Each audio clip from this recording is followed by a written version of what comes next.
இந்த கடக ராசி அன்பர்களுக்கு எப்பவுமே இந்த ஷேர் மார்க்கெட் செட் ஆகாது. ஏன்னா அது ஒரு சரம் ராசி. அதனால என்னன்னு கேட்டிங்கன்னா, எப்பவுமே ஷேர் மார்க்கெட் வந்து ஒரு ஸ்பெகுலேட்டிவான விஷயம். திடீர் மார்க்கெட் ஏறும், திடீர் மார்க்கெட் குறையும். இவங்க என்ன பண்ணுவாங்க, ஒரு பதட்டத்த தாங்க மாட்டாங்க.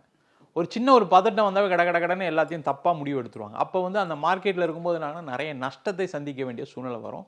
அதுவும் இல்லாம இப்ப கிரக சூழ்நிலை 8ஆம் இடத்துல ராகு இருக்காரு. ராசியிலே வேற குரு வரப்போறாரு. அதனால தேவையில்லாத இன்வெஸ்ட்மெண்ட்ட அவாய்ட் பண்றது நல்லது.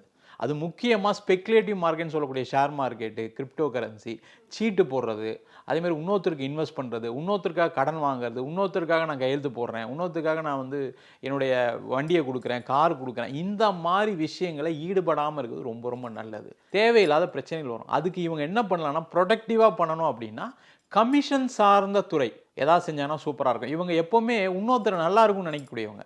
அப்ப நல்லா இருக்கும்னு நினைக்கும்போது என்னன்னா, இன்னொருத்தருடைய பொருள வாங்கி இன்னொரு இடத்துல விக்கிறது. ஏன்னா இவங்களுக்கு நல்ல பேர் எப்பவுமே இருக்கும்.